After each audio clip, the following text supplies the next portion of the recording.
شهر رمضان الذي أنزل فيه القرآن هدى للناس وبينات من الهدى والفرقان فمن شهد منكم الشهر فليصمه ومن كان مريضا أو على سفر فعدة من أيام أخر يريد الله بكم اليسر ولا يريد بكم العسر ولتكملوا العدة ولتكبروا الله على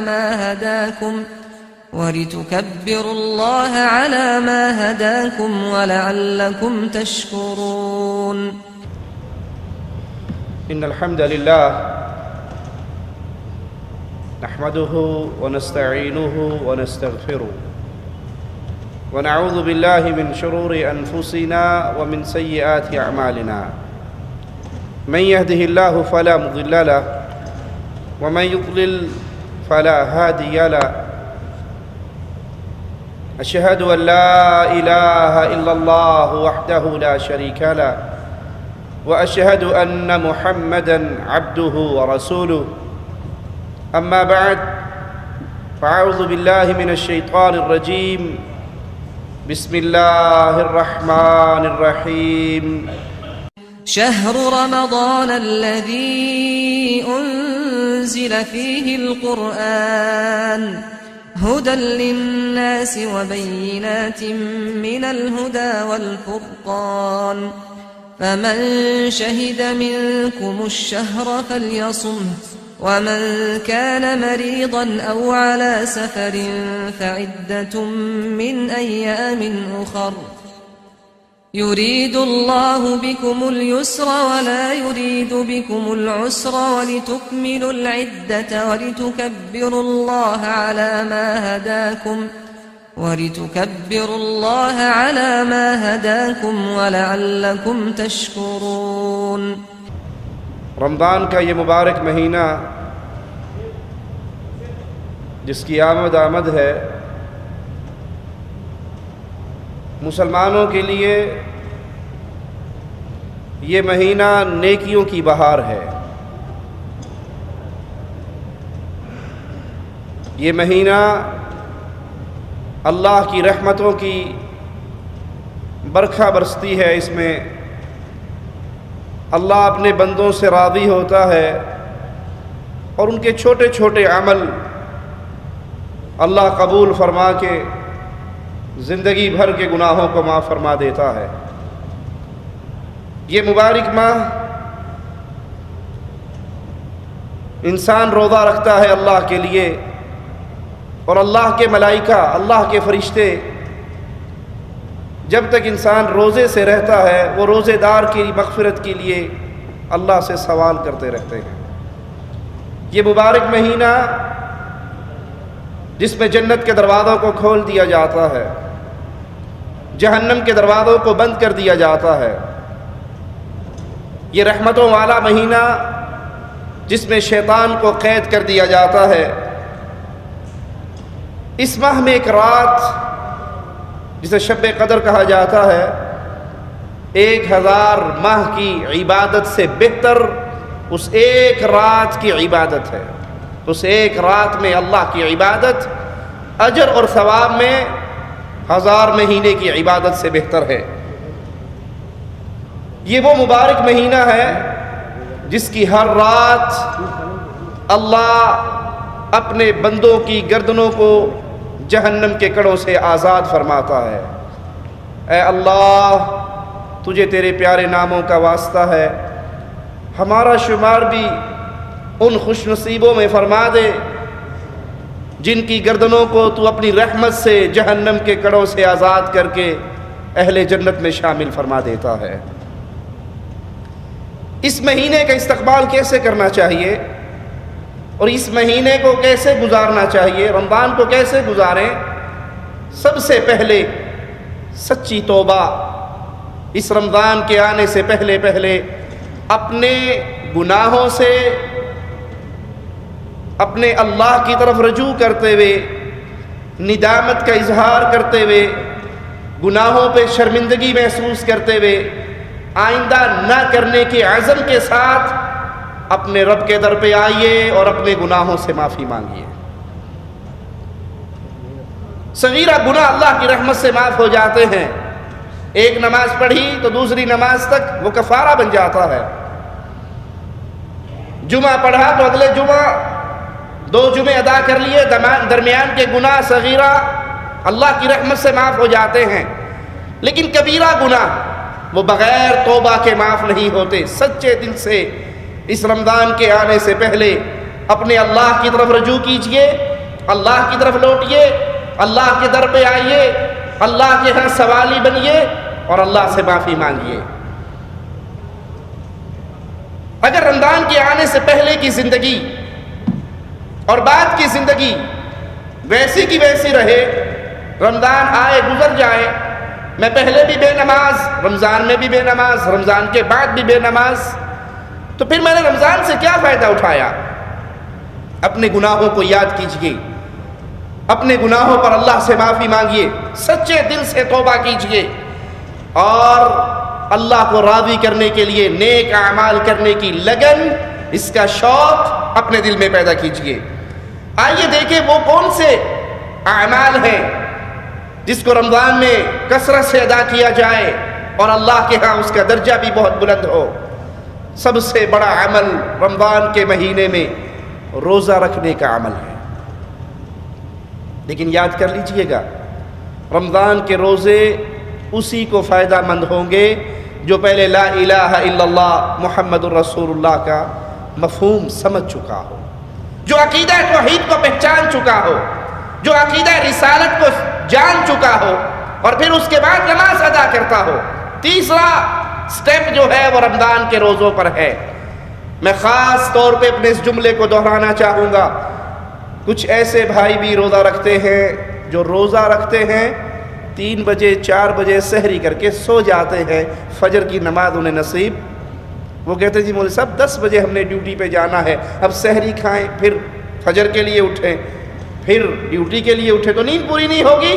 اگر کوئی روزے دار روزہ رکھتا ہے لیکن وہ نماز نہیں پڑھتا، وہ روزہ رکھتا ہے، ظہر پہ بھی سویا رہتا ہے، عصر پہ بھی سویا رہتا ہے، افطاری بھی 7-8 بجے عشاء سے پہلے اٹھ کے کرتا ہے، ڈیوٹی کی وجہ سے، اوور ٹائم کی وجہ سے، دنیا کمانے کی محنت کی وجہ سے وہ اللہ کے فرض کیے ہوئے ٹائم کو خود اپنی طرف سے بدل دیتا ہے، تو پھر یاد کیجئے یہ روزہ اس کے لیے کوئی فائدہ مند نہیں ہوگا۔ بخاری و مسلم میں پیارے حبیب علیہ الصلوۃ والسلام کا بیان، آپ کا فرمان سنیے، ابن آدم کی ہر نیکی کا اللہ 10 گناہ تک اس کو اجر دیتا ہے، 10 سے لے کے 700 گناہ تک اس کے ثواب کو بڑھا دیتا ہے۔ لیکن روزہ، صیام، یہ ایک ایسا عمل ہے کہ مالک فرماتا ہے الا الصیام فانہ لی، روزہ خاص میرے لیے ہے، روزہ خاص میرے لیے ہے، اس کا بدلہ بھی قیامت کے دن میں ہی عطا کروں گا۔ روزہ ایک ایسا عمل ہے جس میں ریاکاری بہت قلیل اس کے چانس ہے کہ انسان ریاکاری کی طرف آئے۔ آپ حج کرنے جاؤ گے، آپ عمرہ کرنے جاؤ گے، ظاہر ہوگا، لوگوں کو پتہ لگے گا، آپ نماز پڑھتے ہو، لوگوں کو پتہ ہے، لیکن روزہ ایک خاص داخلی عمل ہے جو آپ کے اور آپ کے اللہ کے درمیان ہے۔ دوپہر کے 12 بجے ہے، تپتی دوپہر ہے، گرمی شدید ہے، آپ کمرے میں ہو اور کوئی ہے بھی نہیں، پانی موجود ہے، آپ نہیں پیتے، کھانا موجود ہے، آپ نہیں کھاتے، کیوں؟ اللہ کی رضا کے لیے۔ اس میں ریاکاری کا چانس بہت کم ہے، لیکن نیت صحیح ہونا بہت ضروری ہے۔ اکثر لوگوں کو آپ نے سنا ہوگا جو دین سے بیچارے دور، وہ محنت کر کے بھی خسارے والے لوگوں میں ہی رہتے ہیں۔ جی روزہ بات تو مشکل ہے، کام تو مشکل ہے، لیکن دیکھو اگر میں نے روزہ نہ رکھا تو میرا رومیٹ کیا کہے گا، میرے کمپنی کے لوگ کیا، چنگا پلا ہے، ہٹا کٹا ہے، کھاندہ پھردا ہے، پھر بھی روزہ نہیں رکھتا، لوگ کیا کہیں گے، چلو میں بھی روزہ رکھ لیتا ہوں۔ اگر یہ نیت رہی کہ لوگ کیا کہیں گے تو محنت کر کے انسان برباد ہو گیا، پیاسا بھی رہا، بھوکا بھی رہا، لیکن اس بھوک اور پیاس کا اسے کوئی فائدہ نہ ہوگا۔ روزے دار کے لیے مالک فرماتا ہے روزہ میرے لیے پیاس برداشت کر رہا ہے، میرے رہا ہے, میرے لیے خواہشات سے دور ہو رہا ہے, اس کا اجر بھی اس کو میں عطا کروں گا. روزے دار کے لیے دو خوشیاں ہیں, ایک تو افطاری کے وقت اسے خوشی نصیب ہوتی ہے, اور ایک قیامت کے دن جب وہ اللہ کی ملاقات پہ اٹھایا جائے گا, جب اللہ سے اس کی ملاقات ہوگی. یہ روزہ نیکیوں کی صورت میں اس کے پڑھنے میں ہوگا. روزے دار کے لیے جنت کا خاص ایک دروازہ ہے جس میں سے صرف روزے دار داخل ہوگا, اور جب روزے دار داخل ہو جائے گا تو اس دروازے کو ہمیشہ کے لیے بند کر دیا جائے گا. روزے دار کی شان کا کیا کہنا کہ اس کے منہ میں بو پیدا ہوتی ہے معدہ خالی رہنے کی وجہ سے. اللہ کے ہاں یہ کستوری سے بھی زیادہ پسندیدہ ہے. مبارک ہو روزہ رکھنے والے مسلمان بھائی کو, اہل ایمان میں سے, اہل توحید میں سے اس بھائی کو مبارک ہو جو اللہ کے لیے روزہ رکھتا ہے, کہ وہ ایک ایسا عمل کر رہا ہے جو اللہ کے ہاں بڑا پسندیدہ عمل ہے. بخاری و مسلم میں پیارے حبیب محمد کریم صلی اللہ علیہ وسلم کا فرمان ہے, من صام رمضان, جس نے روزہ رکھا رمضان کا دو شرطوں کے ساتھ, ایمان و احتسابا, حالت ایمان ہو, مشرک نہ ہو, غیر اللہ کا پجاری نہ ہو, قبروں پہ سجدے کرنے والا نہ ہو, قبروں کا طواف کرنے والا نہ ہو, یا علی مدد, یا رسول اللہ مدد کے نعرے لگانے والا نہ ہو, اللہ کے پیاروں کو اللہ کی عبادت میں حصہ دار بنانے والا نہ ہو. ایمان شرط ہے, وہ لا الہ الا اللہ کو سمجھتا ہو, وہ عقیدہ توحید کو مانتا ہو, وہ شرک سے اپنے آپ کو دور رکھنے والا ہو, اور نیت اس کی ثواب کا حصول ہو. جب وہ اس نیت پہ حالت ایمان میں روزہ رکھتا ہے, غفر لہ ما تقدم من ذنبہ, اللہ اس کی زندگی کے سارے گناہوں کو معاف کر دیتا ہے. لیکن شرط یہ ہے کہ وہ روزے کی حقیقت کو سمجھے. روزہ کیا ہے؟ پانی حلال ہے نا, کھانا حلال ہے, آپ رک گئے ہو, کیوں؟ اللہ نے آپ کو منع کیا ہے. جب اللہ حلال کام سے منع کرے تو مسلمان رک جاتا ہے, تو جب اللہ حرام کام سے منع کرے اس سے رکنا چاہیے یا نہیں؟ یاد کر لیجئے, اگر روزے دار صرف بھوک اور پیاس کا روزہ رکھے اور اللہ کے حرام کردہ امور سے باز نہ آئے تو برباد ہے یہ مسلمان بھی. صحیح بخاری میں یہ روایت موجود ہے, پیارے حبیب صلی اللہ علیہ وسلم فرماتے ہیں, جو شخص جھوٹ بولنے سے باز نہ آئے, جملہ سنیے کیا پیارے رسول صلی اللہ علیہ وسلم کا, جو شخص جھوٹ بولنے سے باز نہ آئے, جھوٹی بات پہ عمل کرنے سے باز نہ آئے, تو اللہ کو کوئی پرواہ نہیں یہ اپنا کھانا پینا چھوڑے یا نہ چھوڑے, اللہ کو اس کی کوئی پرواہ نہیں. یعنی روزہ رکھا ہوا ہے, جھوٹ بول رہا ہے, روزہ رکھا ہوا ہے, غیبت کر رہا ہے, روزہ رکھا ہوا ہے, چغلیاں کر رہا ہے, روزہ رکھا ہوا ہے, وقت گزاری کے لیے فلمیں دیکھ رہا ہے, روزہ رکھا ہوا ہے, لیکن اللہ نے جن کاموں سے روکا ہے ان سے نہیں رکتا, تو پھر اللہ کو کوئی پرواہ نہیں یہ بھوکا رہے یا پیاسا رہے. اور سب سے بڑا جھوٹ کیا ہے کائنات میں؟ سب سے بڑا جھوٹ, کائنات کا سب سے بڑا جھوٹ اللہ کی عبادت میں غیر اللہ کو شریک کرنا. شرک سب سے بڑا جھوٹ ہے. اگر کوئی روزہ رکھتا ہے لیکن لا الہ الا اللہ کو نہیں سمجھتا, روزہ رکھتا ہے, وہ اللہ کے لیے سجدے کرتا ہے, پیروں کو بھی سجدے کرتا ہے, وہ اللہ کے لیے بیت اللہ کا طواف کرتا ہے, رب کی عبادت ہے, لیکن وہ درگاہوں کا بھی طواف کرتا ہے, تو اس نے کائنات کے سب سے بڑے جھوٹ سے اپنے دامن کو نہیں بچایا. وہ اللہ سے مدد مانگتا ہے, اور ان امور میں جن امور میں انسانی اختیار میں کچھ نہیں ہے, خالص اللہ کی صفات ہے, وہی صفات غیر اللہ کو دے کر, اولیاء اور بزرگوں کو دے کر ان سے بھی ویسے ہی امیدیں لگاتا ہے, تو یہ عبادت میں شرک کر رہا ہے, یہ کائنات کا سب سے بڑا جھوٹ بول رہا ہے. اور جو جھوٹ بولے, جھوٹی بات پہ عمل کرے, اس سے باز نہ آئے, اس کے روزے رکھنے کا کوئی فائدہ نہیں. بخاری و مسلم میں پیارے حبیب محمد کریم صلی اللہ علیہ وسلم کا فرمان ہے کہ روزہ ڈھال ہے. جب روزہ رکھو تو بے حیائی کا کلام نہ کرو, گناہ کے اعمال نہ کرو, اور اگر تمہیں کوئی گالی دے, انسان روزے دار ہے, کسی سے منہ ماری ہو گئی, غصہ آ گیا, جھگڑا ہو گیا, آپ نے اپنے آپ کو کنٹرول کیا, لیکن سامنے والا آپ کو گالیاں دے رہا ہے, آپ سے لڑائی کرنا چاہ رہا ہے, تو اس کو جواب میں کہو میں روزے دار ہوں, میں روزے سے ہوں, تو نے جو بولنا ہے بول لے، تیرے جملوں کو، کڑوے کسیلوں کو میں سن کے برداشت کروں گا، لیکن میں اپنی زبان سے گالی نہیں دوں گا۔ کیوں؟ مجھے محمد الرسول اللہ صلی اللہ علیہ وسلم نے منع کیا ہے۔ اگر کوئی آپ سے لڑائی کرے اور آپ روزے سے ہیں تو جواب میں لڑنا نہیں، اینٹ کا جواب پتھر سے نہیں دینا، بلکہ اپنے آپ پہ صبر کرنا ہے، کنٹرول کرنا ہے کہ امام الانبیاء محمد کریم صلی اللہ علیہ وسلم نے منع فرمایا، اور جواب میں کہنا ہے میں روزے دار ہوں۔ روزہ آنکھوں کا، کانوں کا، زبان سمیت تمام اعضاء کا روزہ ہے، صرف پیٹ کا روزہ نہیں، صرف بھوک پیاس کے برداشت کا نام روزہ نہیں، بلکہ ہر انسانی جسم کے حصے کا روزہ ہے۔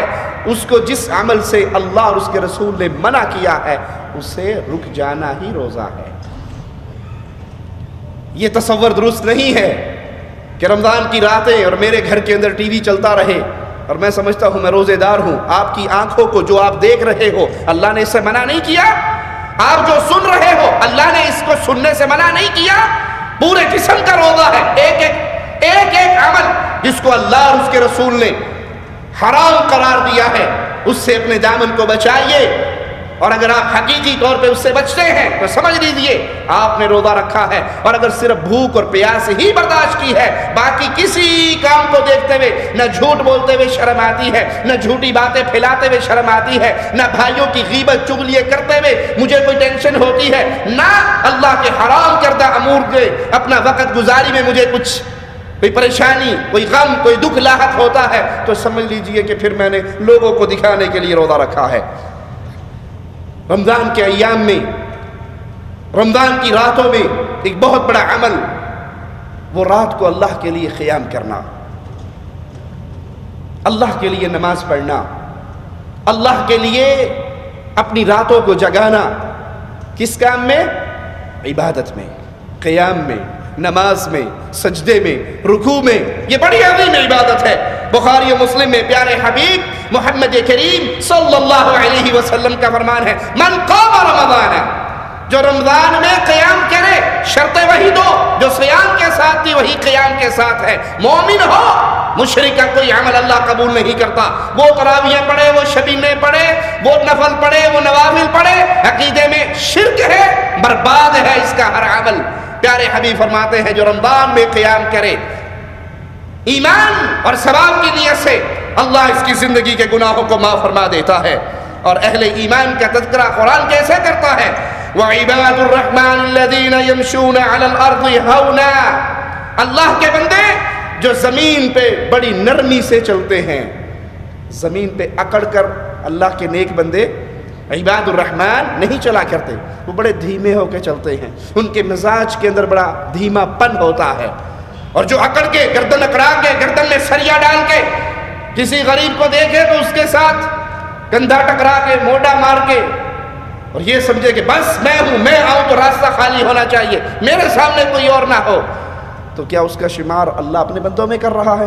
اللہ کے بندوں کی تو صفت یہ ہے وہ زمین پہ چلتے ہیں بڑے نرم۔ وہ دوسرے مسلمان کو دیکھتے ہیں تو اس کو اپنے آپ سے حقیر نہیں سمجھتے، بلکہ اپنے سے افضل سمجھتے ہیں کہ ہو سکتا ہے اس کی اللہ کے دربار میں کوئی ایسی نیکی قبول ہو چکی ہو جس نے اس کو جنت میں مجھ سے اعلیٰ مقام کا حقدار بنا دیا ہو۔ وہ اپنے مسلمان بھائیوں کے ساتھ نرمی کرنے والے، زمین پہ نرم چلنے والے۔ میں اس کی مثال دیتا ہوں آپ کو، جب دل میں ایمان آتا ہے تو انسان کے جسم کے اندر اپنے آپ جھکاؤ آ جاتا ہے، ٹھہراؤ آ جاتا ہے۔ آپ نے دیکھا ہے پھلدار درختوں کو، آم کا سیزن ہے آج کل، آم کے بوٹے دیکھے ہیں آپ نے؟ جب درخت کو آم لگ جاتا ہے اس کی ٹہنیاں کیسے جھک جاتی ہے؟ کیوں؟ پھل لگ گیا ہے۔ جب مسلمان کو ایمان کا پھل مل جاتا ہے، ایمان کے ذائقے کو چکھ لیتا ہے، وہ جھک جاتا ہے۔ ہر مسلمان کو ادب سے ملتا ہے، ہر انسان کے ساتھ پیار سے بولتا ہے، اس میں اکھڑ مزاجی، لڑائی جھگڑا یہ ختم ہو جاتا ہے۔ اور وہ درخت جس کو پھل نہیں لگا، آپ نے کبھی اس کو بھی دیکھا ہوگا، سفیدے کا درخت دیکھا ہے؟ انڈیا پاکستان میں ایک درخت ہوتا ہے سفیدہ، اس پہ پھل لگتا ہے؟ سفیدے پہ نہیں لگتا، وہ جھکا ہوا ہوتا ہے یا سیدھا ٹونڈ موڈ اوپر کو جاتا ہے، اس کے اندر اکڑاؤ ہے، کیوں؟ پھل نہیں لگا۔ جس کو ایمان کا ذائقہ مل جاتا ہے وہ اپنے مسلمان بھائیوں کے لیے بک جاتا ہے۔ ہو ہلکا یارا تو بریشم کی طرح نرم، رزم حق و باطل ہو تو فولاد ہے مومن۔ مومن ہوگے تو پیار کرنے والے، محبت کرنے والے، آرام سے چلنے والے، اور اگر ٹاکرا کسی کافر سے ہوگا، ایمان اور کفر کا مارتا ہوگا، تو یہ کفار کے سامنے فولاد سے زیادہ سخت ہونے والے۔ وَإِذَا خَاطَبَهُمُ الْجَاهِلُونَ قَالُوا سَلَامًا۔ اہل ایمان کا ذکر مالک کیسے فرما رہا ہے؟ جب ان کا مکالمہ جاہلوں سے ہو جائے، کوئی اسے گالی دے تو جواب میں وہ گالی نہیں دیا کرتا، کوئی اس پہ طنز کرے وہ جواب میں وہ زبان استعمال نہیں کرتا، بلکہ اسے سلامتی کا آوازہ لگا کے اس کے پاس سے کنی کترا کے نکل جاتا ہے۔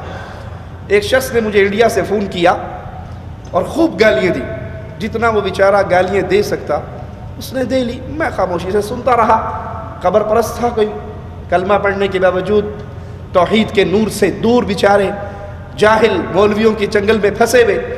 تو جب اس نے 1-2 منٹ کا غصہ نکال لیا، گالیاں دے دی، میں نے جواب میں کوئی گالی نہ دی، تو مجھے کہنے لگا تیرے منہ میں زبان نہیں ہے کیا؟ تو کیوں نہیں بھونکتا؟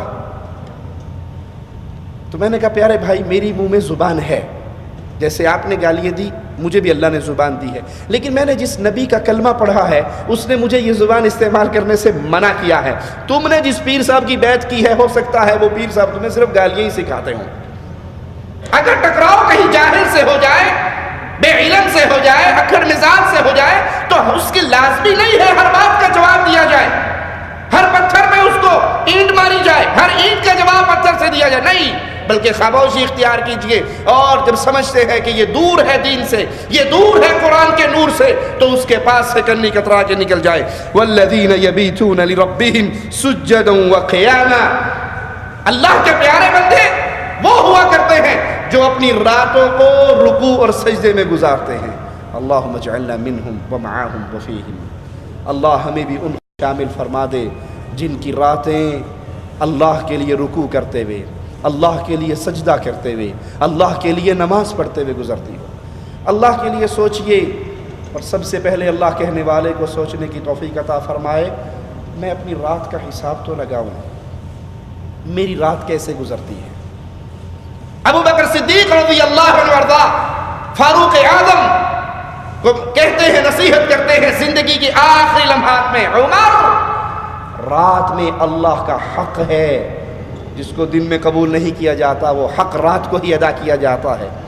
کیا کبھی میں نے رات کا 1 گھنٹہ، 1.5 گھنٹہ، 2 گھنٹے مصلی پہ نماز پڑھتے ہوئے گزارے؟ کیا کبھی رات کے اندھیروں میں میری آنکھوں سے آنسو گرے؟ کیا رات کے اندھیروں میں میں نے اپنے دن کی روشنی کے گناہوں کو یاد کیا؟ کیا رات کے اندھیروں میں میں نے اپنے رب کو پکارا؟ رسول اللہ صلی اللہ علیہ وسلم کے سامنے آپ کے صحابی آتے ہیں، آپ انہیں کہتے ہیں مانگ کیا مانگتا ہے؟ وہ کہتا ہے جنت میں آپ کا ساتھ چاہیے، تو آپ اس کو کیا کہتے ہیں؟ کثرت سجود سے میری مدد کر، نفل زیادہ پڑھ۔ اور رات کی نماز یہ وہ عظیم عمل ہے، پیارے حبیب علیہ الصلوۃ والسلام فرماتے ہیں مسکینوں کو کھانا کھلانا، سلام پھیلانا، السلام علیکم کہنا، اور جب لوگ سو رہے ہوں اس وقت اپنے رب کے لیے نماز پڑھنا، یہ وہ پیارے اعمال ہے جو یہ اعمال ادا کرتا ہے وہ قیامت کے دن سلامتی کے ساتھ اللہ کی جنتوں میں داخل ہو جائیں گے۔ سیدہ عائشہ رضی اللہ تعالی عنہا فرماتی ہیں کہ پیارے حبیب محمد کریم صلی اللہ علیہ وسلم رات کی نماز کبھی نہ چھوڑتے، کبھی ترک نہ کرتے، بیماری کی حالت میں بھی نہ چھوڑتے، تھکاوٹ کی حالت میں بھی نہ چھوڑتے۔ اگر آپ میں قیام کرنے کی طاقت نہ ہوتی تو رسول اللہ صلی اللہ علیہ وسلم بیٹھ کر تہجد کی نماز ادا کرتے۔ سیدہ عائشہ رضی اللہ تعالی عنہا نے کہا یا رسول اللہ صلی اللہ علیہ وسلم، اتنے لمبے قیام سے آپ کے قدم مبارک سوج جاتے ہیں، آپ اتنی محنت کیوں کرتے ہیں؟ آپ کے ذمہ تو کوئی گناہ نہیں ہے، آپ تو معصوم عن الخطا ہے، اگلے پچھلے باپ ہیں، پھر اتنی محنت؟ لوگوں جن کی کیفیت یہ ہے کہ وہ معصوم ہے، ان کے سارے گناہ معاف ہیں، ان کی کیفیت یہ ہے کہ سیدہ کائنات فرما رہی ہے قدم سوج رہے ہیں۔ میں پوچھ رہی ہوں اتنی محنت کیوں کرتے ہو؟ جواب میں فرماتے ہیں عائشہ جس اللہ نے مجھ پہ اتنا کرم کیا ہے، کیا میں اس اللہ کا شکر گزار بندہ نہ بنوں؟ یہ تو پیارے حبیب شکرانے کے طور پہ سب کچھ کر رہے. میری اور آپ کی زندگی تو گناہوں میں ڈوبی ہوئی ہے, خطاؤں سے بھری ہوئی ہے, اندھیرے ہی اندھیرے ہیں گناہوں کے. کیا ہمیں بھی کبھی یہ خیال آیا کہ اپنے گناہوں کو میں اللہ کے دربار میں پیش کر کے, تسلیم کر کے, شرمندہ ہو کے, آئندہ نہ کرنے کا عہد کر کے اللہ سے درخواست کروں کہ اللہ میرے گناہوں کو معاف فرما دے؟ سیدنا عمر رضی اللہ عنہ وارضا رات کو قیام کرتے, اور جب آدھی رات گزر جاتی اور پھر اپنے گھر والوں کو اٹھانے لگ جاتے. یہ اہل ایمان کا گھر ہے, یہ مومن کا گھر ہے, یہ مومن کے گھر کا نمونہ ہے جو سیدنا عمر پیش کر رہے ہیں. آدھی رات گزر جاتی, اپنے گھر والوں کو اٹھاتے اور قرآن حکیم کی آیت آپ کی زبان پر ہوتی, وَأْمُرْ أَهْلَكَ بِالصَّلَاةِ وَاصْطَبِرْ عَلَيْهَا. اپنے گھر والوں کو نماز کا حکم دو, تاکید کرو, خود بھی اس عمل پہ جمے رہو. اپنے گھر والوں کو نماز کا حکم دو. کیا کبھی میں نے اپنے گھر والوں کو فون کر کے ان کی کیفیت, ان کی حالت پوچھتے ہوئے یہ پوچھا کہ زوجہ محترمہ نماز 5 وقت کی پڑھتی ہو یا ڈنڈی مارتی ہو؟ کبھی یہ توفیق مجھے بھی ہوئی؟ بیٹا بیمار ہو تو ہم سارے پریشان ہو جاتے ہیں, اپنے بچوں کو فون کرتے ہیں, پیسے بھیجتے ہیں دوائیوں کے لیے, اپنے دوستوں کو کہتے ہیں, کبھی کسی کو کہتے ہیں. لیکن کبھی مجھے یہ توفیق ہوئی میں ان سے یہ پوچھوں کہ کیا میرا بیٹا 5 وقت نماز پڑھتا ہے؟ میری بیوی نماز پڑھتی ہے, میری بیٹی نماز پڑھتی ہے؟ قرآن حکیم کی آیت فاروق اعظم کی پیاری مبارک زبان پر ہے, اپنے گھر والوں کو اٹھا رہے ہیں اور قرآن حکیم کی آیت کی تلاوت فرما رہے ہیں. اپنے گھر والوں کو نماز کا حکم دو اور خود بھی اس نماز پہ قائم رہو. لا نسألک رزقا, اس دعوت کے بدلے میں اللہ کی طرف بلانے والے وہ رزق کا سوال نہیں کیا کرتے. مالک فرماتا ہے ہم تم سے رزق کا سوال نہیں کرتے, بلکہ تمہیں بھی رزق ہم دیتے ہیں, تمہارا رزق بھی ہمارے ہاتھ میں ہے, اور آخرت میں بول بالا تو صرف پرہیزگار کا ہی ہوگا. عمر بن خطاب رضی اللہ عنہ قرآن حکیم کی یہ آیت پڑھتے, امن ہوا قانت آناء اللیل ساجدا وقائما. بھلا وہ شخص جو راتوں کو جاگتا ہے, رات کے اوقات میں سجدے اور رکوع کی حالت میں عبادت کرتا ہے, یحذر الآخرہ ویرجو رحمت ربی, آخرت سے ڈرتا ہے, اپنے رب کی رحمت کی امید رکھتا ہے. یہ کتنا خوش نصیب ہے, یہ کتنا مبارک انسان ہے, یہ کتنا عظیم انسان ہے جو راتوں کو فلمیں دیکھنے میں نہیں گزارتا, ڈش اینٹینے کے سامنے نہیں گزارتا, انٹرنیٹ کی گندی ویب سائٹوں کو تلاش کرتے ہوئے نہ محرم لڑکیوں سے چیٹنگ کرتے ہوئے نہیں گزارتا, فیس بک پہ عورتوں سے دوستی کرتے ہوئے اپنا وقت کا ضیاع نہیں کرتا, بلکہ اس کی رات کیسے گزرتی ہے, رکوع کی حالت میں, سجدے کی حالت میں. اس کی رات کیسے گزرتی ہے, یہ رکوع و سجدہ کرنے والا, یہ اللہ کی ملاقات کے دن کے خوف کو اپنے دل میں بسانے والا, اور آخرت کے دن اللہ کی رحمت کی امید اپنے دل میں جگانے والا. امیر المؤمنین سیدنا عثمان رضی اللہ عنہ وارضا کثرت سے رات کو نماز پڑھتے اور ان نمازوں میں کثرت سے قرآن کی تلاوت کرتے. علقمہ کہتے ہیں میں نے رات عبداللہ ابن مسعود رضی اللہ عنہ وارضا کے ساتھ گزاری.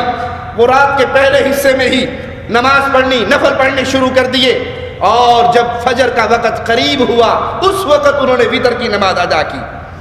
رسول اللہ صلی اللہ علیہ وسلم نے فرمایا, آئیے کتنی آسانی, یہ تو سلف صالحین کے وہ اعمال تھے جو ہمارے لیے آئیڈیل اور نمونہ, لیکن قربان جائے پیارے حبیب محمد کریم صلی اللہ علیہ وسلم کی لائی ہوئی شریعت کی رحمتوں پر. کتنا مہربان, کتنا پیارا فرمان ہے مصطفیٰ علیہ السلام کا, اور کتنا بڑا نیکی کا خزانہ پیارے حبیب اس ایک فرمان کے ذریعے ہمیں عطا فرما رہے. آپ علیہ السلام نے فرمایا جو امام کے ساتھ قیام شروع کرے, ہمارے یہاں تراویح کی نماز ہوتی ہے نا, آپ نے فرمایا جو امام کے ساتھ قیام کا آغاز کرے یہاں تک کہ امام کے ساتھ ہی ختم کرے, اسے چھوڑے نا, امام کے ساتھ شروع کرے اور آخری رکعت تک امام کے ساتھ ختم کرے, اس کے لیے اللہ رات بھر کے قیام کا ثواب لکھ دیتا ہے. انڈیا پاکستان میں تو پورا پارا پڑھتے ہیں قراء اور حفاظ, یہاں تو آدھا پارہ بھی مشکل سے پڑھا جاتا ہے، اور ہم میں سے کتنے ہیں جو عشاء پڑھ کے بھاگ جاتے ہیں اور تراویح کی نماز میں امام صاحب کے ساتھ نہیں ہوتے. میں نے یہ کام کرنا ہے، میں نے یہ کام کرنا ہے، میں نے یہ، اور شیطان اس موقع پہ یاد کروا کے آپ کے دل میں چھپے ہوئے کام، ارے چھوڑ تراویح کو، پہلے وہ کام کر لے، دکان بند ہو جائے گی، وہ یہ ہو جائے گا، وہ وہاں چلا جائے گا. تھوڑی سی دیر کی، آدھے گھنٹے پونے گھنٹے کی یہ عبادت، ہم اس کو چھوڑ کے دنیا کے اشغال میں لگ جاتے ہیں. اور پیارے حبیب کیا فرماتے ہیں؟ جس نے قیام رات کا ایمان کے ساتھ شروع کیا، ایمان کے ساتھ ختم کیا، اللہ کے ہاں اس کے لیے پوری رات کا قیام لکھ دیا جاتا ہے. رمضان کے اس مبارک مہینے میں صدقہ کرنا، مال اللہ کے لیے خرچ کرنا، وہ عظیم عبادت ہے، وہ عظیم عمل ہے کہ خود رسول کریم صلی اللہ علیہ وسلم بہت سخی، اللہ کے راہ میں خرچ کرنے والے، لیکن آپ کی رمضان کی کیفیت کیا ہوگی؟ جس طرح تیز آندھی چلتی ہے، تیز ہوا آتی ہے، رسول اللہ صلی اللہ علیہ وسلم اس سے بھی زیادہ تیز رمضان کے اندر سخاوت کیا کرتے تھے. اللہ کے نام پہ تقسیم کرنا، یتیموں، بیواؤں، مسکینوں، فقیروں، ان کے اوپر خرچ کرنا، اللہ کے نام پر مال دینا. پیارے حبیب عام دنوں میں بھی سخی اور جواد تھے، لیکن رمضان کے اندر تو تیز اندھیری سے زیادہ محمد کریم صلی اللہ علیہ وسلم سخاوت کیا کرتے تھے. پیارے حبیب علیہ السلام کا فرمان ترمذی میں موجود ہے، آپ فرماتے ہیں بہترین صدقہ وہ ہے جو رمضان میں کیا جائے. ہر عمل کا اللہ رمضان میں ثواب بڑھا دیتا ہے، تو جب مال بھی اللہ کے نام پہ رمضان میں نکالا جائے گا تو اللہ اس کا اجر بھی. یہاں یہ نہ سمجھیے کہ یہ صدقے کا حکم تو صرف بڑے بڑے تاجروں کو، بڑے بڑے مالداروں کو ہے. انسان اپنی طاقت کے مطابق اللہ کی راہ میں خرچ کرے. آپ کے دل کی کیفیت کو اللہ جانتا ہے. آپ جتنا مال دو گے، آپ کی نیت کیا ہے، آپ کی کیفیت کیا ہے، آپ کے نزدیک وہ تھوڑا ہو سکتا ہے، اور اگر اس میں خلوص ہوا وہ تھوڑا آپ کو بڑے بڑے تاجروں کے پیسوں سے زیادہ اجر دلوا سکتا ہے. ایک روایت میں آتا ہے کہ ایک شخص نے 1,00,000 دینار اللہ کی راہ میں دیے، دوسرے شخص نے 1 دینار یا 1 درہم اللہ کے راستے میں دیا. اللہ تعالیٰ نے جو ثواب 1 درہم والے کو دیا وہ 1,00,000 والے کو نہیں دیا. جو 1 درہم والے کو ثواب ملا وہ 1,00,000 والے کو نہیں ملا. صحابہ نے پوچھا یہ کیسے؟ اس کی کتنی بڑی تعداد پیسوں کی، اور اس نے تو صرف ایک درہم، 1 دینار، 1 ریال سمجھ لیجئے. فرمایا جس نے 1,00,000 دیا وہ کروڑوں کا مالک تھا. اللہ کے ہاں کوالٹی چلتی ہے، کوانٹٹی نہیں چلتی، کثرت نہیں چلتی، اخلاص چلتا ہے، نیتوں کو اللہ دیکھتا ہے. جس نے 1,00,000 دیا وہ کروڑوں کا مالک تھا، اور جس نے 1 دیا وہ صرف 2 کا مالک تھا. تو اس نے تو آدھی پراپرٹی اللہ کو دے دی نا. اللہ نیت دیکھتا ہے. آپ اپنے علاقے میں دیکھیے کون یتیم ہے، کون بیوہ ہے، کون مسکین ہے، کون محتاج ہے. آپ کی جیب 10 ریال کی اجازت دیتی ہے، 100 ریال کی اجازت دیتی ہے. جتنی آپ کی جیب اجازت دیتی ہے اتنی اللہ کے راہ میں خرچ کر دیجئے. آپ کی کیفیت کو، آپ کی نیت کو، آپ کے مال کو، آپ کی پراپرٹی کی ساری کیفیت جاننے والا کون؟ اللہ. اللہ اس کا اجر اپنی رحمت سے عطا فرمائے گا. عمر ابن خطاب فرماتے ہیں کہ رسول اللہ صلی اللہ علیہ وسلم نے ہم سے مال طلب کیا، صدقہ طلب کیا. میں نے دل میں خیال آیا کہ آج میں ابو بکر صدیق رضی اللہ عنہ وارضا ان سے جیت جاؤں گا. میں نے سارے گھر کا مال اکٹھا کیا، مال اکٹھے کر کے اس کے 2 حصے بنائے. ایک حصہ میں نے گھر والوں کو دے دیا، اور ایک حصہ میں نے جا کر رسول اللہ صلی اللہ علیہ وسلم کے قدموں میں ڈھیر فرما دیا. اللہ کے نبی یہ لے کر آیا ہوں، اور میں دل میں خوش ہو رہا ہوں کہ آج میں ابو بکر سے ضرور جیتوں گا. اللہ کے پیارے حبیب نے پوچھا عمر کیا لائے ہو؟ کہا گھر میں جو کچھ تھا آدھا آپ کے لیے، آپ کے حکم پہ اللہ کے لیے قربان کیا، آدھا میں نے اپنے بچوں کے لیے چھوڑ دیا.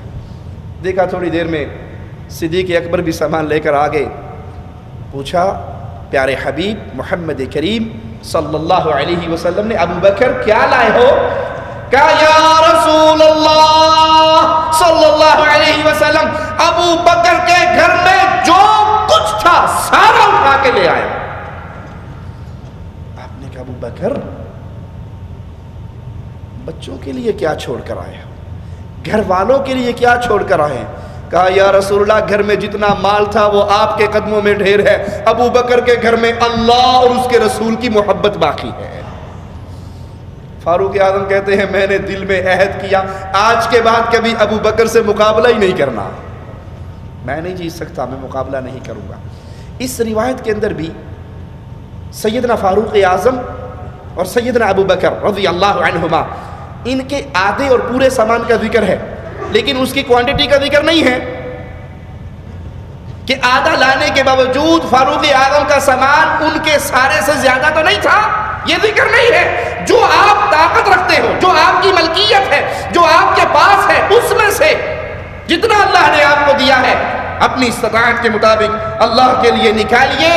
یہ رمضان کا مہینہ جہاں عام نیکییں, باقی نیکییں بہت اجر و ثواب کا پیغام لے کر آتی ہیں, تو صدقے کی نیکی بھی بہت عظیم نیکی ہے. سیدنا طلحہ بن عبید اللہ اپنے گھر میں ایک دن پریشان داخل ہوئے. بیوی نے کہا بڑے پریشان لگ رہے ہیں. کہا ہاں میرے اوپر پریشانی غالب ہے, اللہ وہ ایمان کی رمق ہمارے دلوں میں بھی اجاگر فرما دے. بیوی پوچھتی ہے آپ کی پریشانی کا سبب کیا ہے؟ کہا میری پریشانی کا سبب یہ ہے کہ پیسہ میرے پاس بہت اکٹھا ہو گیا, مال میرا بہت اکٹھا ہو گیا, مال کی کثرت کی وجہ سے میں پریشان ہوں.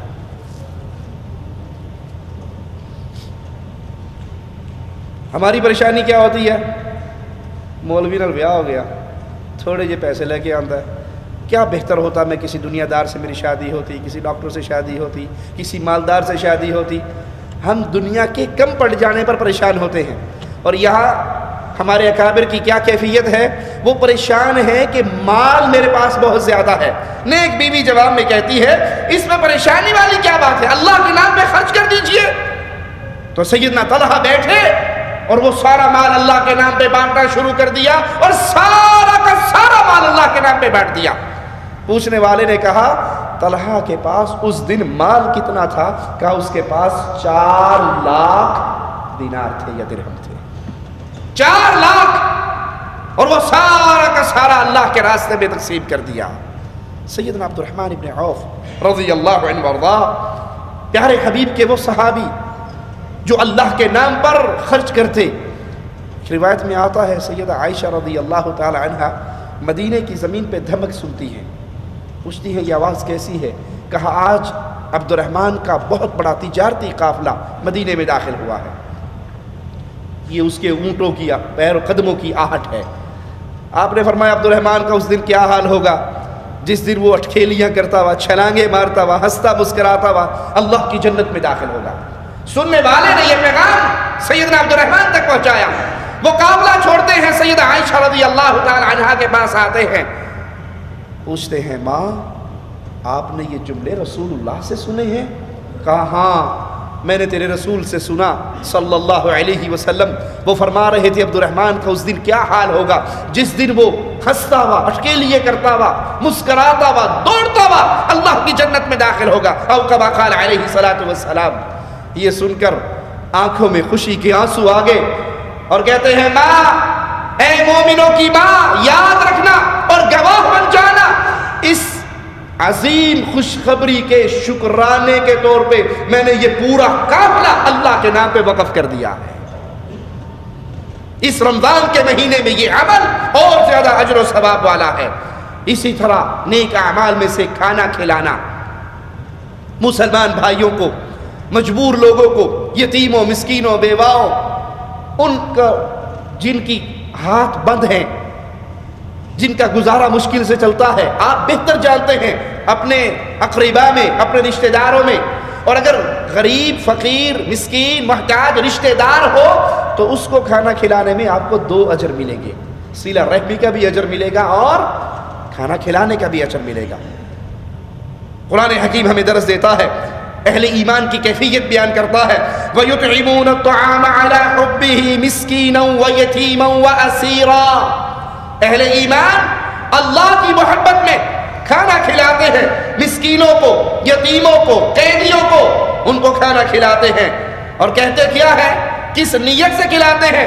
انما نطعمکم لوجہ اللہ، ہم جو تمہیں کھانا کھلا رہے ہیں نہ تو شکریہ کے لیے، نہ واہ واہ اور بلے بلے کے لیے، نہ مشہوری کے لیے، نہ لوگوں میں چرچے کے لیے، ہم تمہیں یہ کھانا کھلا رہے ہیں کہ ہمارے اس عمل کو دیکھ کے ہمارا اللہ ہم سے راضی ہو جائے۔ ہم تو اللہ کو راضی کرنے کے لیے اپنے قریبیوں کو، عزیزوں کو، رشتہ داروں کو، غریبوں کو، فقیروں کو، یتیموں کو، حاجت مندوں کو کھانا کھلاتے ہیں۔ لا نريد منکم جزاء ولا شکورا، نہ تو تم سے تعریف کی ہمیں ضرورت ہے، نہ شکریہ کی امید رکھتے ہیں، نہ اس کے کسی بدلے کی امید رکھتے ہیں، نہ اس پر نہیں کھلا رہے کہ آج تمہیں کھلائیں گے۔ فیملیوں میں یہی ہوتا ہے نا، آج ہماری دعوت ہوئی، کل ہمیں ان کی کرنی پڑے گی، آج ہم ان کے گھر گئے، کل کو وہ ہمارے گھر آئیں گے، یہ تو بدلے کا بدلہ ہے۔ مومن تو محتاج دینداروں پر، اپنے رشتہ داروں پر، کمزوروں پر جب یہ عمل کرتا ہے، ان کو کھانا کھلاتا ہے، انہیں پیٹ بھر کے سلاتا ہے، تو یہ بدلے کی امید نہیں رکھتا، نہ لوگوں میں چرچے کی امید رکھتا ہے، نہ شکریہ کی امید رکھتا ہے کہ بعد میں یہ ہماری تعریف کریں گے، جہاں ہمیں دیکھیں گے جھک کر سلام کیا کریں گے، بلکہ اس کا یہ سارا عمل اللہ کو راضی کرنے کے لیے ہوتا ہے۔ اِنَّا نَخَافُ مِن رَبِّنَا يَوْمًا عَبُوسًا قَمْطَرِيرًا، ہم تو ڈرتے ہیں اپنے اللہ سے تنگی اور سختی والے دن سے، کہ آج ہم ان کمزوروں پہ اپنا مال خرچ کریں، ان کے پیٹ بھر کر انہیں سلائیں، تاکہ جب تنگی اور سختی والا دن آئے گا اللہ ہماری اس نیکی کو قبول کر کے اس دن کی سختیوں سے اللہ ہمیں بچا دے۔ فَوَقَاهُمُ اللَّهُ شَرَّ ذَلِكَ الْيَوْمِ وَلَقَّاهُمْ نَضْرَةً وَسُرُورًا، بس انہیں اللہ نے اس دن کی برائی سے بچا لیا جنہوں نے اس دنیا میں غریبوں، یتیموں، مسکینوں، عزیزوں کا خیال رکھا اللہ کی رضا کے لیے۔ اللہ فرماتا ہے پھر ان کو قیامت کے دن اللہ نے اس دن کی برائی سے بچا لیا اور انہیں تازگی اور خوشکی اور خوشحالی عطا فرما دی۔ تازگی، خوشی، خوشحالی، اس کے دروازے ان کے لیے کھول دیے۔ وَجَزَاهُمْ بِمَا صَبَرُوا جَنَّةً وَحَرِيرًا، اللہ نے اس کے بدلے میں انہیں دیا کیا، ان کے صبر کے بدلے میں جنتیں عطا کی، ان کو ریشمی لباس عطا فرمائے۔ جو اپنے مسلمان بھائیوں کے ساتھ یہ ماجرا کرے، آپ جانتے ہیں اپنے علاقے کو، اس کو تلاش کیجئے، اس رمضان کے مبارک مہینے میں کچھ نہ کچھ ان کے منہ میں لقمہ ڈالنے کی کوشش کیجئے، ہو سکتا ہے آپ کا یہ عمل قیامت کی سختیوں والے دن آپ کے لیے سائے کا سبب بن جائے۔ سلف صالحین کھانا کھلانے میں بہت حریص تھے، اس کو باقی عبادات کے مقابلے میں ہمیشہ مقدم رکھتے تھے، اس کا خیال زیادہ رکھا جاتا تھا۔ ترمذی میں رسول کریم صلی اللہ علیہ وسلم کا یہ فرمان ہے، جو مومن دوسرے مومن بھائی کو، خیال کیجئے گا، پیارے حبیب کا آوازہ سنیے گا، جو مومن اپنے دوسرے مومن بھائی کو بھوک کی حالت میں کھانا کھلائے، کہیں سیلاب آ گیا ہے، کہیں زلزلہ آ گیا ہے، کہیں مصیبت آ گئی ہے، کسی گھر کا روزگار چلانے والا آدمی مر گیا ہے، وہ یتیم بیوہ ہو گئے ہیں، بھوکے ہیں، آپ کو پتا ہے ان کے گھر میں بھوک ہے، پیارے حبیب علیہ السلام فرما رہے، جو مومن حالت بھوک میں اپنے مومن بھائی کو کھانا کھلاتا ہے، اللہ اس کے بدلے میں اس کو جنت کے پھل کھلاتا ہے۔ اللہم اجعلنا منہم ومعہم وفیہم، اللہ ہمیں بھی ان خوش نصیبوں میں شامل فرما دے جو اہل ایمان، اہل توحید بھائیوں کے پیٹ میں کھانا پہنچانے کا سبب بنے، یہ عمل کریں، اور اجر کتنا عظیم ہے، مالک ان کو جنت کے پھل کھلاتا ہے۔ اور جو کسی مومن مسلمان بھائی کو پانی پلاتا ہے، اللہ اس کو قیامت کے دن جنت کے چشموں سے پانی پلائے گا۔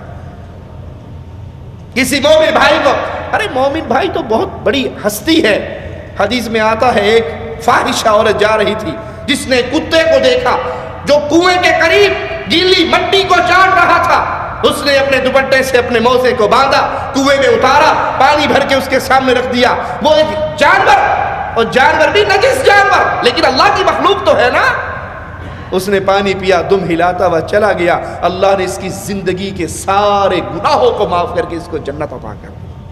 اور جو مومن کی پیاس بجھائے، جو مومن کو پانی پلائے. آپ کو پتا ہو فلاں علاقے میں مسلمانوں کے پاس پانی میں تنگی ہے، کنواں کھدوا دیجئے، نلکا لگوا دیجئے، پانی کا بندوبست کر دیجئے. جو مومن بھائی کو پیاس میں پانی پلائے گا وہ جنت کے چشموں سے پانی پیے گا. سلف صالحین میں سے بعض کا یہ قول بھی ہے کہ مجھے اپنے 10 بھائیوں کو کھانا کھلانا، 10 مسلمان بھوکے بھائیوں کو کھانا کھلانا اولاد اسماعیل میں سے 10 غلاموں کو آزاد کرنے سے زیادہ پسند ہے. ہماری کیفیت تو بالکل بدل چکی ہے. گھر کے اندر گوشت بھونا جا رہا ہے، گھر کے اندر بہترین ڈشیں تیار ہو رہی ہیں اور ہمیں نہیں پتا ہمارے پڑوسی کس حال میں سوئے ہوئے ہیں. ہر بندہ اپنی زندگی میں مگن ہے، اہل ایمان کی خبر نہیں ہے. اور یہاں بعض ائمہ کا یہ قول بھی ہے کہ 10 مسلمانوں کو بھوک میں کھانا کھلانا اولاد اسماعیل میں سے 10 غلاموں کو آزاد کروانے سے زیادہ عزیز ہے. سیدنا عبداللہ ابن عمر، مالک بن دینار، احمد ابن حنبل رحمہم اللہ، ان کے بارے میں آتا ہے کہ یہ اپنی افطاری کا سامان لوگوں میں بانٹ دیا کرتے تھے، حالانکہ یہ خود بھی روزے سے ہوتے تھے. اپنا مال دوسروں پہ صدقہ کر دیتے. ابن عمر رضی اللہ عنہما نکلتے یتیموں مسکینوں کے ساتھ بیٹھ کر افطاری کرتے. ہم تو کسی کو افطاری دے بھی دیں، کوئی غریب، کوئی بیچارہ، کوئی جھاڑو دینے والا، کوئی صفائی کرنے والا، کوئی نوکر ٹائپ آدمی مسلمان، اس کو ایک سفرے میں رکھے، اتھے جا کے بھیجا. یہاں یہ چودھری صاحب بیٹھے، یہ شاہ صاحب بیٹھے، شیخ صاحب بیٹھے، بڑے لوگ بیٹھے، اس کو ایک پلیٹ بنا کے کونے میں بٹھا دیتے ہیں، جوتیوں کے بعد ابن عمر صحابی رسول امیر المومنین کے بیٹے خود نکلتے تلاش میں، یتیموں، بے سہاروں، مسکینوں کو تلاش کرتے، ان کے ساتھ بیٹھ کے افطاری کرتے رضی اللہ عنہما. رسول اللہ صلی اللہ علیہ وسلم کا فرمان سنیے، اور اس فرمان سے پہلے یہ بات یاد رکھیے، یہ کھانا کھلانا، یہ سلام کرنا آپ اس میں محبت بڑھانے کا ایک ذریعہ ہے. اور پیارے حبیب علیہ السلام کا فرمان کیا ہے؟ تم ہرگز جنت میں داخل نہیں ہو سکتے جب تک مومن نہ بن جاؤ. تم ہرگز مومن نہیں بن سکتے جب تک آپ اس میں محبت نہ کرنے لگ جاؤ. تو اپنے بھائیوں کو اللہ کی رضا کے لیے کھانا کھلانا یہ دلوں میں محبت پیدا کرنے کا ایک ذریعہ ہے. اسی طرح افطاری کروانا بہت بڑا عمل ہے. پیارے حبیب علیہ السلام نے فرمایا جو روزے دار کی افطاری کروائے اس کو اتنا ہی اجر ملتا ہے جتنا روزے دار کو ملتا ہے، اور روزے دار کے اجر میں بھی کوئی کمی نہیں ہوتی. یہاں پر بعض کہتے ہیں جی یہ جو خیمے لگتے ہیں سعودی عرب میں، اللہ جزائے خیر دے یہاں کے ذمہ داران کو، وزارت شؤون اسلامیہ کو، مکاتب دعویٰ کو، علماء کو، حکام کو اللہ اپنی حفاظت میں رکھے اور ان سے مزید خیر کے اعمال لے، توحید کی دعوت کو پھیلانے کا سبب بنائے، مسلمانوں کی مدد کرنے والے بنائے. وہ کہتے ہیں جی یہ جو خیمے لگے ہوئے ہیں یہ ہمارے لیے نہیں ہے. نہیں پیارے بھائی، یہ مسلمان بھائی آپ کے لیے افطاری کا انتظام کرتے ہیں. میں آپ کو ایک طریقہ بتاتا ہوں، آپ اپنی افطاری یہاں کر لیجئے. کچھ لوگ ان کو چھوڑ کے اپنے کمروں میں افطاری کرتے، آپ اپنی افطاری ان خیموں میں کر لیجئے. آپ نے اپنے رمضان پیکج کے لیے مثال کے طور پہ 300 ریال نکالے ہوئے ہیں، آپ یہ 300 ریال انڈیا بھیج دیجئے. یہ 300 ریال اپنے والے پاکستان بھیج دیجئے، اپنے ملکوں میں، اپنے شہروں میں، اور وہاں پہ غریبوں، یتیموں، بیواؤں، مسکینوں کی افطاری کروا دیجئے جس طرح یہاں آپ کی کروا رہے ہیں. آپ کے اجر میں یہاں والے لوگ شامل ہو جائیں گے اور آپ ان غریبوں کے اجر میں شامل ہو جاؤ گے. یہ افطاری کروانا کتنا بڑا عمل ہے. پیارے حبیب علیہ الصلوۃ والسلام کا ایک فرمان غور سے سنیے، جو روزے دار کی افطاری کروائے یہ اس کے گناہوں کی مغفرت اور جہنم سے آزادی کا سبب بن جاتا ہے. مشکل کام ہے، زیادہ محنت والا ہے، زیادہ خرچے والا ہے. چند ریال کے اندر مسلمان بھائی کا روزہ افطار ہو جاتا ہے. صحابہ کرام نے کہا یا رسول اللہ صلی اللہ علیہ وسلم ہمارے پاس اتنا پیسہ نہیں ہے، اتنی گنجائش نہیں ہے کہ ہم لوگوں کی افطاریاں کروائیں. تو آپ علیہ السلام نے فرمایا یہ ثواب اللہ ہر اس شخص کو دیتا ہے بھلے جو افطاری دودھ سے کروا دے، جو افطاری دودھ سے کروا دے، کھجور یا پانی سے کروا دے. اور جو روزے دار کو پانی پلاتا ہے اللہ اسے میرے حوض سے پانی پلائے گا جس کے بعد اسے کبھی پیاس نہیں لگے گی جب تک وہ جنت میں داخل نہیں ہو جاتا. جو ایک مسلمان بھائی کو افطاری میں پانی پیش کرتا ہے اللہ اس پر بھی اس کو کتنے عظیم عمل سے بدلے سے نواز رہا ہے. اور لازم نہیں ہے افطاری کرواتے میں کوئی لمبی چوڑی ڈشوں کی لائن ہو. جو آپ کی استطاعت ہے, اگر آپ دودھ سے کروا سکتے ہیں, کھجور سے, پانی سے کروا سکتے ہیں, تو اللہ اس پر بھی وہ اجر عطا فرماتا ہے. رمضان کے اس مبارک مہینے میں کثرت سے قرآن حکیم کی تلاوت کیجئے. سلف صالحین کثرت سے قرآن حکیم کی تلاوت کرتے, روتے, اللہ کو یاد کرتے, خشوع سے قرآن پڑھتے. رمضان تو مہینہ ہی قرآن کا ہے. یہ رمضان قرآن کا مہینہ ہے. باقی ساری کتابوں کو چھوڑ دیجئے, باقی تمام اخبارات کو چھوڑ دیجئے, انٹرنیٹ کی ویب سائٹوں سے خیر بات کہہ دیجئے. اپنا پورا وقت, جو وقت آپ کو میسر ہو, وہ قرآن حکیم کی تلاوت میں گزاریے. جبرائیل علیہ السلام رسول اللہ صلی اللہ علیہ وسلم سے اس قرآن حکیم کا دور کیا کرتے تھے رمضان میں. اور سلف صالحین میں بہت سے جو 3 دن میں قرآن حکیم پورا کر لیتے, کوئی 7 دن میں, کوئی 10 دن میں. سوچئے, اور اللہ سب سے پہلے کہنے والے کو سوچنے, فکر کرنے, عمل کرنے کی توفیق عطا فرمائے.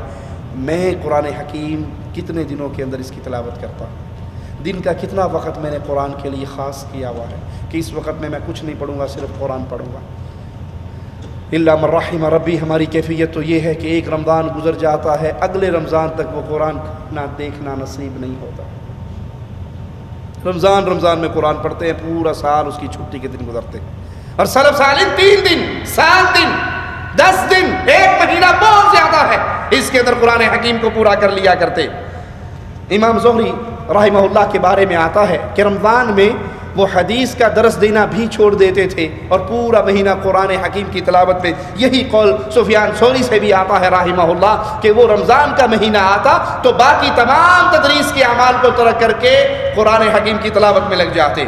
سلف صالحین قرآن حکیم کو توجہ سے پڑھتے تھے, بے توجہ سے نہیں. یہ نہیں کہ وہ عربی عبارت پڑھ لی اور سمجھا نہیں. ہماری اکثریت کی کیفیت یہی ہے کہ ہمیں عربی عبارت پڑھنے کا بھی ٹائم نہیں ملتا, وہ بھی رمضان میں سال میں 1 مرتبہ پڑھتے ہیں. حقیقت یہ ہے کہ اس قرآن کو سمجھنے کی ضرورت ہے, اس کے مفہوم کو دل میں اتارنے کی ضرورت ہے, اس قرآن پہ عمل کرنے کی ضرورت ہے. اللہ کی قسم, جس قوم نے قرآن کو سینے سے لگایا وہ دنیا اور آخرت میں عزت پا گئے. جس نے قرآن کو چھوڑ دیا وہ ذلیل ہو گئے. وہ معزز تھے زمانے میں مسلمان ہو کر, ہم خار ہوئے تاریخ قرآن ہو کر. نسخہ تو موجود ہے جو ابو بکر کے ہاتھ میں تھا, قرآن حکیم تو موجود ہے جو فاروق اعظم کے ہاتھ میں تھا, جو عثمان غنی کے ہاتھ میں تھا, جو سیدنا علی کے ہاتھ میں تھا, جو سیدنا حسن کے ہاتھ میں, سیدنا امیر معاویہ کے ہاتھ میں تھا. انہوں نے اس قرآن کو تھاما, دنیا پہ غالب ہوئے. ہم نے قرآن حکیم کو چھوڑ کر اغیار کی کتابوں کو سینے سے لگایا, ہم دنیا میں ذلیل ہو گئے. وہ عزت پا گئے, ہم ذلیل ہو گئے. لیکن عزت کی کنجی ابھی بھی ہے, پڑھیے اس کو اللہ کے لیے. اللہ جزائے خیر دے مجمع ملک فہد کی خدمات کو کہ وہاں پر قرآن حکیم اردو زبان میں, پشتو زبان میں, کشمیری زبان میں, ملباری زبان میں, انڈونیشی فلپائنی زبان میں قرآن حکیم کے تراجم موجود ہے. لیجئے, پڑھیے, سمجھیے. اگر اب بھی ہم میں سے کوئی یہ کہے کہ ہمیں سمجھ نہیں آتی, اس کی زبان میں قرآن حکیم کی تفسیر کے ترجمے ہو چکے ہیں, وہ اللہ کے سامنے کیا منہ لے کر جائے گا. قرآن حکیم کتنی عظمت والی کتاب ہے, اس کا سننا کتنا بڑا عمل ہے. صحیح بخاری میں یہ روایت موجود ہے, پیارے حبیب محمد کریم صلی اللہ علیہ وسلم نے سیدنا عبداللہ ابن مسعود سے کہا رضی اللہ عنہ وارضا, مجھے قرآن سناؤ. کہا یا رسول اللہ صلی اللہ علیہ وسلم, پیارے نبی کا نام آئے تو محبت سے کہیں صلی اللہ علیہ وسلم. آپ 1 مرتبہ پڑھو گے, اللہ کی 10 رحمتوں کے مستحق ہو جاؤ گے. اللہ کے حبیب, یہ تو آپ پہ نازل ہوا ہے, میں آپ کو پڑھ کر سناؤں؟ کہا ابن مسعود مجھے قرآن سناؤ, میرا جی چاہتا ہے میں کسی غیر سے قرآن سنوں. کہا میں نے قرآن حکیم میں سورۃ نساء کی تلاوت شروع کر دی, اور جب میں اس آیت پر پہنچا فَكَيْفَ إِذَا جِئْنَا مِنْ كُلِّ أُمَّةٍ بِشَهِيدٍ وَجِئْنَا بِكَ عَلَى هَؤُلَاءِ شَهِيدًا, اس وقت کیا حال ہوگا جب ہر امت میں سے ہم ایک شہید, ایک گواہ لے کر آئیں گے, اور آپ کو ان کے اوپر گواہ لے کر آئیں گے. تو آپ نے فرمایا بس کرو ابن مسعود, بس کرو. ابن مسعود فرماتے ہیں میں نے نگاہوں کو اٹھایا, پیارے حبیب علیہ السلام کو دیکھا تو اللہ کے رسول صلی اللہ علیہ وسلم کی آنکھوں سے آنسو موتیوں کی طرح بہ رہے. بہقی میں سیدنا ابو ہریرہ سے روایت ہے کہ جب یہ آیت نازل ہوئی افمن هذا الحديث تعجبون وتضحكون ولا تبكون. تو اصحاب صفہ رونے لگے. ان کا رونا سن کر رسول اللہ رونے لگے صلی اللہ علیہ وسلم, اور آپ کے تمام اصحاب رونے لگے. تو آپ نے فرمایا جو اللہ کے ڈر سے رو پڑے, جو اللہ کے ڈر سے آنکھوں سے آنسو بہا دے, اللہ اس پہ جہنم کو حرام کر دیتا ہے. ہم روتے ہیں مال کی فکر میں, ہم روتے ہیں بیوی بچوں کی فکر میں, دنیا کے مسائل میں. کبھی تنہائی میں نے بیٹھ کر اللہ کو یاد کیا ہو, اور اللہ کو یاد کرنے سے میری آنکھوں پہ سے آنسو بہے ہو. جو آنکھ اللہ کے راہ میں پہرا دیتی ہے مسلمان سرحدوں کا کفار کے مقابلے پہ کھڑے ہو کر, اور جو آنکھ اللہ کے ڈر سے روتی ہے, دونوں آنکھوں پہ اللہ نے جہنم حرام کر دی ہے. ابن عمر رضی اللہ عنہما جب قرآن حکیم کی تلاوت کرتے اور اس آیت پر پہنچے یوم یقوم الناس لرب العالمین, تو زاروں قطار رونے لگے کہ ایک دن آنے والا ہے جس دن پوری انسانیت کو اللہ رب العالمین کے سامنے کھڑا کیا جائے گا. مسجد میں فجر کے بعد سے طلوع شمس تک بیٹھیے. صحیح مسلم میں پیارے حبیب کا فرمان, آپ کا عمل موجود ہے, جب فجر پڑھ لیتے اپنی جگہ نماز کی جگہ پر بیٹھے رہتے یہاں تک کہ سورج طلوع ہو جاتا, اور آپ پھر 2 رکعت نماز ادا کرتے. اور پھر آپ کا فرمان کیا ہے, جب انسان نماز پڑھے اپنی جگہ پہ بیٹھے 2 رکعت نماز ادا کرے سورج نکلنے کے بعد, تو اللہ تعالیٰ اسے حج اور عمرے کا ثواب عطا فرما دیتا ہے, پورے کا پورے کا پورے کا. اس عمل میں کوئی کمی نہیں. ہم حج و عمرہ کرنے کے لیے کتنی محنتیں کرتے ہیں. ابھی بھی ہمارے مکتب سے گاڑیاں جا رہی ہیں, رمضان شریف کی ہر جمعرات کو گاڑیاں نکلیں گی. آپ بھی آئیے, اپنے دوستوں کو بھی لائیے. یہ ایک فرصت ہے, یہاں رہتے ہوئے اللہ کے گھر کی زیارت کا موقع ہے, یہ اللہ کی رحمت سے خیر ہے, اس کو حاصل کیجئے. لیکن یاد کر لیجئے, اگر آپ روزانہ اپنی مسجد میں فجر کی نماز سے سورج نکلنے تک بیٹھ جائیں, اللہ کا ذکر کرتے رہیں, سورج نکلنے کے بعد 2 رکعتیں پڑھ لیں, تو پورے عمرے کا آپ کو اللہ ثواب عطا فرماتا ہے. اسی طرح رمضان میں اعتکاف کی عبادت بڑی عظیم عبادت ہے. صحیح بخاری میں ہے, پیارے حبیب علیہ السلام ہر رمضان میں 10 دن اعتکاف کرتے, اور جو آپ کی وفات سے پہلا رمضان تھا اس میں آپ نے 20 دن اعتکاف کیا. رمضان میں عمرہ کرنا بڑا عظیم عمل ہے. صحیح بخاری میں پیارے حبیب کا فرمان ہے, رمضان میں عمرہ کرنے کا ثواب حج کرنے کے برابر ہے. اور ایک روایت میں ہے کہ رمضان میں عمرہ کرنا گویا اس نے رسول اللہ کے ساتھ حج ادا کر لیا صلی اللہ علیہ وسلم. اسی طرح رمضان کے آخری عشرے میں لیلۃ القدر, شب قدر ہے, اس کی تلاش کیجئے. تاک راتیں 21ویں 23ویں 25ویں 29ویں 27ویں ان راتوں میں تلاش کریں. ایک رات کی اللہ کی عبادت ایک رات میں 1000 ماہ کی عبادت سے بہتر ہے. پیارے نبی صلی اللہ علیہ وسلم کا فرمان بھی ہے, من قام لیلۃ القدر, جو لیلۃ القدر میں قیام کر لیتا ہے اللہ اس کی زندگی کے سارے گناہ معاف کر دیتا ہے, اگر ایمان اور احتساب ہو. کثرت سے ذکر و اذکار کیجئے, اور تمام باتوں کا نچوڑ اپنی نیت کو خالص کیجئے, اللہ کی رضا کو سامنے رکھیے. اگر اخلاص ہوا تو یہ اعمال انشاءاللہ آپ کے اور میرے گناہوں کے کفارہ بن جائیں گے. اگر ریاکاری ہوئی تو برباد ہو جائیں گے. اللہ سے دعا ہے, اللہ اس مبارک مہینے کو, اس کے خیر کو, اس کے فضل کو حاصل کرنے کی ہمیں توفیق عطا فرمائے, نیکی کرنے کی توفیق عطا فرمائے, زندہ رکھے, ایمان پہ رکھے, موت دے تو اس حال میں دے. اللہ ہم سے راضی ہو, ہم اپنے اللہ سے راضی. اقول قولی هذا واستغفر الله لي ولكم ولسائر المسلمين فاستغفروه انه هو الغفور الرحيم.